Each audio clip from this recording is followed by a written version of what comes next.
හිතන්නේ අද දවසේ මගේ කතාව ආරම්භ කරන්න කලින් ඊටාම කම්පණයට පත්වෙන සිදුවීමක් සම්බන්ධව අපිට වාර්තා වෙලා තියෙනවා අනුරාධපුර මහරෝහලෙන්.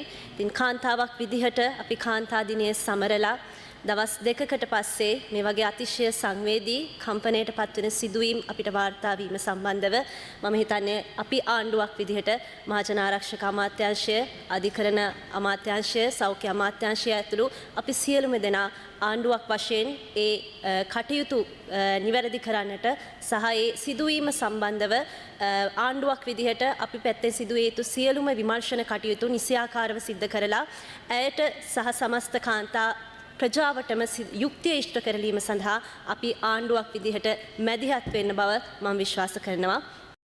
රටේ තොටේ සිදුවන උණුසුම් පුවත් දැන ගැනීමට අභිමානී ව්ලොග්ස් YouTube channel එක අදම subscribe කරන්න. බොහොම ස්තුතියි.